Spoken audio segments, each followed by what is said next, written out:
तो स्वागत है आप सभी का मेरे इस नए वीडियो में। जैसा कि मेरा नाम सजेस्ट करता है, लेजी परफेक्शनिस्ट, तो फाइनली लेट करते करते मैं एक नई वीडियो ले ही आया हूँ।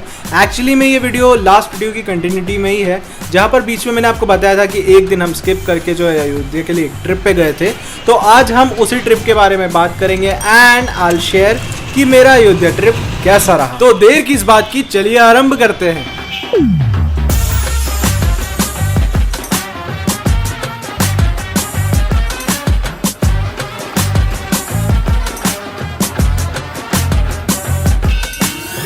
बनारस से अयोध्या की ओर बढ़ते हुए हमने सोचा कि हम जितने भी और प्लेसेस कवर कर पाए वो हम करते चले। एंड उसी श्रेणी में सबसे पहले आता है विंध्याचल पर्वत पर माँ विंध्यवासिनी का मंदिर। यह मंदिर वाराणसी से लगभग 70 किलोमीटर की दूरी पे मौजूद है। अति पवित्र माँ गंगा के तट पर मौजूद यह मंदिर भारत के 51 शक्तिपीठों में से एक प्रमुख शक्तिपीठ है। कहा जाता है कि यहाँ पर माता के बाएं पैर का अंगूठा भी गिरा था और कथाओं के अनुसार यह भी प्रचलित है कि माता यहाँ पर सशरीर निवास करती है अपने भक्तों को अभय प्रदान करने के लिए। तो यहाँ सभी मंदिरों के दर्शन करते हुए हम थोड़ी दूर पे आए लाल भैरव मंदिर के दर्शन करने के लिए, क्योंकि भैरू जी के दर्शन के बगैर माता के दर्शन तो अधूरे होते हैं। तो वहां से हम सफर करते हुए आगे बढ़े 3 किलोमीटर की दूरी पे, जहां पर है काली खो मंदिर। यहाँ पर माँ महाकाली स्वरूप में निवास करती है। यह मंदिर भी विंध्याचल के प्रमुख मंदिरों की श्रेणी में ही आता है। मान्यताओं के अनुसार माँ भगवती विंध्याचल पर्वत में 3 कोनों में 3 अलग अलग स्वरूपों में निवास करती है। प्रथम विंध्यवासिनी, जिनके हमने दर्शन किए, द्वितीय यहाँ पर काली खो में, और यहीं से रोपवे के थ्रू जब हम ऊपर जाएंगे तो पर्वत के ऊपर माँ गुफाओं में अष्टभुजा स्वरूप में निवास करती है।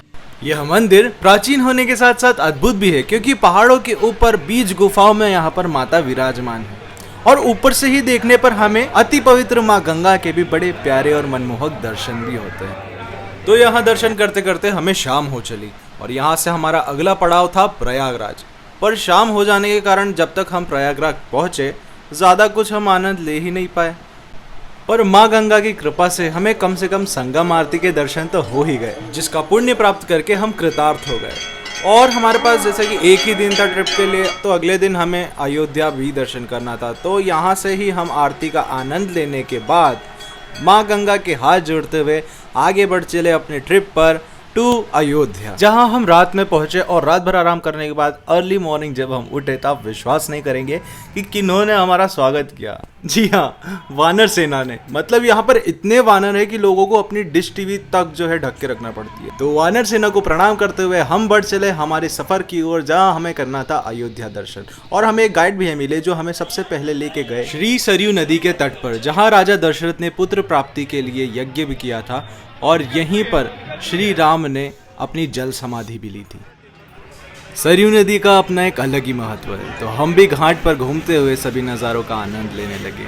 वहाँ तरह तरह की चीज़ें देखने के लिए थी और वहाँ हमें ये गौ माता भी मिली। तो इनका आशीर्वाद लेते हुए हम भी बढ़ चले नदी की ओर, जहाँ हमने किया स्नान। तो सियापति रामचंद्र की जय बोल के मैं जैसे ही डुबकी लगाने वाला था, मुझे महसूस हुआ पानी थोड़ा ज़्यादा ठंडा है। तो फिर से मैंने कहा श्री बजरंगबली महाराज की जय और डुबकी लगा ली। और इस प्रकार हमारा स्नान पूर्ण हुआ। फिर हमने कपड़े चेंज किए और हम निकल पड़े अयोध्या दर्शन के लिए। सियापति रामचंद्र की जय, पवन सुत हनुमान की जय। तो हम वहाँ घाट से निकले और आगे बढ़ते हुए हमें जो गाइड भैया थे उन्होंने बताया कि यहाँ पर राम जी के दर्शन करने से पहले हनुमान जी की आज्ञा लेनी पड़ती है। तो हनुमान जी के दर्शन करने के लिए हम बढ़ चले श्री हनुमानगढ़ी मंदिर की ओर। ऐसा कहते हैं कि रावण पर विजय प्राप्त करने के बाद जब राम जी अयोध्या लौटे तो हनुमान जी यही निवास करने लगे, इसीलिए इसको हनुमानगढ़ी कहा जाता है। तो इन गलियों से होते हुए हम जा पहुंचे हनुमानगढ़ी में श्री हनुमान मंदिर की ओर। तो सारे जग की रक्षा करने वाले के द्वार पर उपस्थित रक्षा कर्मियों को प्रणाम करते हुए हम बढ़ चले मंदिर परिसर की ओर। कुल 76 सीढ़ियों पर चढ़ के हमने प्रवेश किया मंदिर परिसर के अंदर। और प्रवेश करते ही जो आनंद की अनुभूति हमें हुई है, मैं वाकई बता नहीं सकता हूँ। मंदिर इतना रमणीय और सुरम्य है कि मतलब आप जितना समय यहाँ व्यतीत करो आपको उतना ही कम लगता है। मंदिर परिसर के अंदर ही कई अलग अलग जगहों पे अलग अलग भगवान जो है विराजमान है। पर जैसा कि मैंने कहा, यहाँ पर हनुमान जी की आज्ञा अति आवश्यक है, तो सबसे पहले उनके दर्शन किए, क्योंकि वो यहाँ पर सिर्फ निवास नहीं करते बल्कि यहाँ के राजा हैं, श्री रामचंद्र के सबसे बड़े पुत्र होने के नाते। जी हाँ, आप बिल्कुल सही सुन रहे हैं। मंदिर में भी आप दर्शन करेंगे तो हनुमान जी के पीछे आपको पूरा राम दरबार दिखेगा। आखिर राम जी के अति प्रिय जो थे हनुमान जी, तो राम जी की समाधि उपरांत गढ़ पर निवास कर हनुमान जी ही पूरे नगर की रक्षा कर रहे हैं। माहौल इतना मनमोहक था कि जाने का मन नहीं था, पर आगे भी तो दर्शन करने हैं, तो यहाँ से हम आगे बढ़ चले सीधा श्री राम जन्मभूमि की ओर। ये जो आगे आगे जा रहे हैं यही हमारे गाइड भैया। और रास्ते में जाते हुए कई सारे हमें मंदिर दिखे, पर उन्होंने कहा कि पहले राम जन्मभूमि के दर्शन करते हैं फिर बाकी दर्शन करेंगे।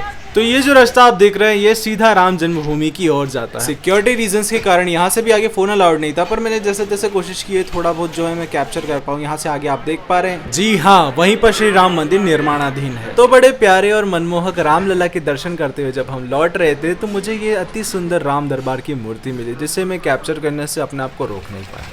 यहाँ से आगे हम बढ़े दशरथ महल की ओर। इसका द्वार ही इतना सुंदर है कि मैं आपको बता नहीं सकता हूँ। मैं इतना एक्साइटेड हो गया कि अंदर का मंदिर और कितना सुंदर होगा।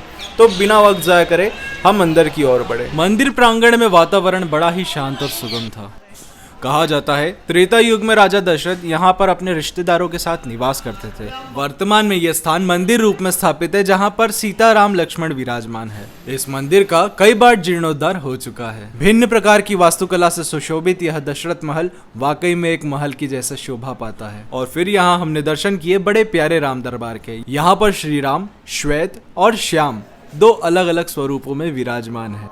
मंदिर के वास्तुकला और वातावरण की जितनी प्रशंसा की जाए उतनी कम है, बट हमें तो आगे बढ़ना था और दर्शन करना था कनक महल का। तो हम बढ़ चले इन गलियों से होते हुए कनक महल की ओर। कनक मतलब स्वर्ण, मतलब कि सोना। तो हमारे गाइड भैया बता रहे थे कि यहाँ पे सीता मैया के दहेज के सारे जेवरात रखे जाते हैं। बाकी मान्यताओं के अनुसार राम जी के विवाह उपरांत कैकेयी मैया द्वारा यह महल सीता मैया को मुंह दिखाई में उपहार के तौर पे दिया गया था। बाद में टूट फूट हो जाने के कारण द्वापर युग में स्वयं श्री कृष्ण ने इसे पुनः निर्मित करवाया। फिर मध्यकाल में राजा विक्रमादित्य ने इसका जीर्णोद्धार करवाया। बाद में इसे ओरछा की रानी वृषभानु कुंवारी के द्वारा पुनः निर्मित करवाया गया, जो कि आज उपस्थित है। बड़े ही प्यारे स्वरूप में यहाँ सीताराम विराजमान है। मौका देखकर मैं भी अपने आप को इस वास्तुकला के साथ कैप्चर करने से रोक नहीं पाया, क्योंकि ये वास्तुकला वाकई में इतनी सुंदर और इतनी मनमोहक है कि जितनी तारीफ करो उतनी कम है। अब थोड़ा इंट्रोडक्शन हमारे गाइड भैया का भी दे ही देते हैं। हाँ भैया, आपका नाम क्या है? अर्जुन पांडे। तो अर्जुन पांडे भैया हमको घुमा रहे हैं अयोध्या में। जय श्री राम। जय श्री राम। तो जय सिया राम करते हुए वहां से हम आगे बढ़ चले श्री राम वल्लभा कुंज सीता घाट की ओर, जहाँ पे हमने देखा ये सीता कूप। जी हाँ, यहीं से सीता मैया पानी भरा करती थी। और ये है वो सीता रसोई जिसके बारे में आपने अपने जीवन में कभी न कभी तो सुना ही होगा। इस मंदिर में लगने वाला भोग यहीं पर निर्मित किया जाता है। अब एक झलक इस मंदिर में विद्यायन करने वाले कुछ शिष्यों का। मंदिर के पट उस वक्त बंद हो चुके थे, पर कुछ इस प्रकार श्री राम के दर्शन होते हैं वहाँ पर। तो विद्यायन करते हुए इन छात्रों को बिना डिस्टर्ब किए नमस्कार करते हुए हम वहाँ से निकल पड़े और कुछ इस प्रकार से हमारा अयोध्या दर्शन पूर्ण हुआ। मैं आशा करता हूं कि इस अयोध्या दर्शन से आप भी लाभान्वित हुए होंगे, तो लाइक कमेंट करके जरूर बताइएगा। तो आशा है श्री राम जी की कृपा से हम ऐसे ही प्यारे प्यारे वीडियो बनाते रहें। तो आज के लिए आप सभी का धन्यवाद। एक बार मिलकर जोर से बोलो, सियापति रामचंद्र की जय, पवन सुत हनुमान की जय।